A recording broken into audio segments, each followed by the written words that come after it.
शीर्षक, मंगल ग्रह पर मिला वो सिग्नल जो इंसान का नहीं था। सिग्नल धरती से नहीं आया था और उस समय मंगल ग्रह पर सिर्फ 3 लोग मौजूद थे, लेकिन जो आवाज रिकॉर्ड हुई वो उन तीनों में से किसी की नहीं थी। मंगल मिशन आर्य एक मानव इतिहास का सबसे साहसी कदम था। 3 अंतरिक्ष यात्री, commander Aarav Mehra, system engineer Kavya Sen और बायोलॉजिस्ट रेहान कुरैशी मंगल की सतह पर 6 महीने के रिसर्च मिशन पर थे।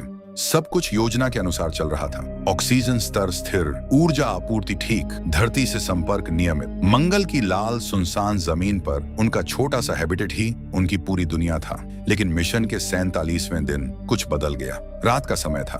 बेस के अंदर हल्की लाल इमरजेंसी लाइट जल रही थी। बाहर -60 डिग्री तापमान और धूल भरी ठंडी हवा चल रही थी। अचानक कंट्रोल पैनल पर एक हल्की बीप की आवाज आई। काव्या ने स्क्रीन की तरफ देखा। कमांडर, हमें एक इनकमिंग सिग्नल मिल रहा है। आरव ने भौहें सिकोड़ ली। धरती से?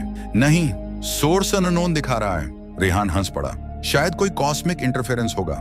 लेकिन अगले ही पल स्क्रीन पर वेवफॉर्म उभरने लगी। साफ, नियमित, दोहराई जाने वाली तरंगे। ये सामान्य रेडियो शोर नहीं था। आरव ने तुरंत रिकॉर्डिंग शुरू कर दी। पहले 10 सेकंड सिर्फ हल्की क्रैकलिंग, फिर एक धीमी गहरी आवाज, जैसे किसी ने बहुत दूर से कुछ फुसफुसाया हो। तीनों एक दूसरे को देखने लगे। ये क्या था? काव्या की आवाज कांप गई। सिग्नल 18 सेकंड चला, फिर अचानक बंद। बेस के अंदर सन्नाटा छा गया। आरव ने तुरंत धरती पर मिशन कंट्रोल को डेटा भेजा, लेकिन मंगल और धरती के बीच सिग्नल पहुंचने में 14 मिनट लगते हैं। मतलब जवाब आने में कम से कम 28 मिनट। इंतजार सबसे मुश्किल था। रेहान ने मजाक करने की कोशिश की। अगर ये एलियन है तो कम से कम हेलो तो बोल सकते थे। कोई नहीं हंसा। कुछ देर बाद धरती से जवाब आया। सिग्नल का सोर्स कंफर्म नहीं, दोबारा रिकॉर्ड करने की कोशिश करें।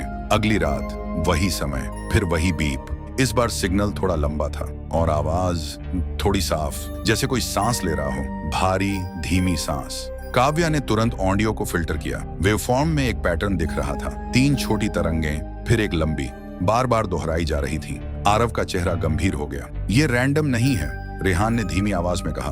कोई हमें रिपीट कर रहा है। लेकिन सबसे डरावनी बात तब हुई जब उन्होंने लॉग चेक किया। सिग्नल का सोर्स बेस के बाहर से नहीं, बल्कि हैबिटेट के अंदर से ट्रेस हो रहा था। तीनों के चेहरे का रंग उड़ गया। ये असंभव है, काव्या फुसफुसाई। उन्होंने पूरे बेस की स्कैनिंग शुरू की। हर मॉड्यूल चेक किया गया। Life support, communication unit, backup server, सब सामान्य। लेकिन सिग्नल का डिजिटल हस्ताक्षर साफ बता रहा था, सोर्स अंदर ही था। उस रात कोई नहीं सोया। तीसरी रात सिग्नल फिर आया, इस बार 32 सेकंड लंबा, और आखिरी 5 सेकंड में स्पष्ट शब्द जैसा कुछ सुनाई दिया। कमांडर आरव का नाम। रेहान ने हेडफोन फेंक दी।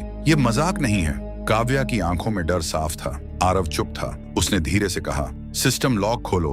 उन्होंने रिकॉर्डिंग टाइम स्टैम्प मैच किया और जो दिखा उससे सब कुछ बदल गया। सिग्नल उस समय रिकॉर्ड हुआ था जब तीनों अलग अलग मॉड्यूल में थे, लेकिन लाइफ सपोर्ट कैमरा में सिर्फ 2 लोग दिख रहे थे। तीसरा मॉड्यूल खाली। मैं उस समय लैब में था, रेहान बोला। मैं कंट्रोल रूम में, काव्या ने कहा। आरव ने स्क्रीन की तरफ देखा। रिकॉर्ड के अनुसार वो 3 मिनट तक कहीं भी दिखाई नहीं दे रहा था। ये संभव नहीं, उसने धीमे से कहा। लेकिन डेटा झूठ नहीं बोलता। अगले दिन आरव ने खुद को मेडिकल स्कैन में डाला। सभी पैरामीटर सामान्य, कोई न्यूरोलॉजिकल गड़बड़ी नहीं। फिर भी उसे कुछ याद नहीं था। धरती से निर्देश आया, सिस्टम आइसोलेट करें। संभावित सॉफ्टवेयर गड़बड़ी। उन्होंने कम्युनिकेशन मॉड्यूल को पूरी तरह रिब्यूट किया। 48 घंटे तक कोई सिग्नल नहीं आया। सबको लगा समस्या खत्म, लेकिन मिशन के 52वें दिन आखिरी सिग्नल आया। इस बार बिना बीप के, सीधा ऑडियो। तुम अकेले नहीं हो, सिर्फ 4 शब्द, और फिर पूरी कम्युनिकेशन यूनिट ब्लैकआउट। धरती से संपर्क टूट गया। बेस के अंदर सिर्फ मशीनों की हल्की आवाज बची। तीनों ने एक दूसरे को देखा। रेहान की सांस तेज थी। काव्या की उंगलियां कांप रही थीं। आरव ने धीरे से कहा, अगर ये हमारे सिस्टम से आया है तो इसका मतलब है वाक्य अधूरा रह गया। उन्होंने बेस का पूरा पावर डाउन किया। सभी ट्रांसमीटर बंद। 5 मिनट बाद सन्नाटा। कोई सिग्नल नहीं, कोई आवाज नहीं। धरती से संपर्क धीरे धीरे बहाल हुआ। उन्होंने पूरी घटना की रिपोर्ट भेजी। महीनों बाद जब मिशन खत्म हुआ और वे धरती पर लौटे तो आधिकारिक बयान आया, सिग्नल सोलर रेडिएशन के कारण सिस्टम इंटरफेरेंस था, केस क्लोज। लेकिन असली सवाल वहीं रह गया। अगर वो सिर्फ इंटरफेरेंस था तो उसने आरव का नाम कैसे लिया और सिग्नल बेस के अंदर से कैसे आया? आज तक उस रिकॉर्डिंग को पब्लिक नहीं किया गया। मिशन आर्य 1 को सफल घोषित किया गया, लेकिन तीनों अंतरिक्ष यात्रियों में से किसी ने भी फिर कभी इंटरव्यू नहीं दिया। मंगल आज भी लाल, शांत और सूना दिखता है, लेकिन शायद वो सच में खाली नहीं है। और अगर अगली बार कोई सिग्नल आए तो क्या हम सच जानने के लिए तैयार होंगे?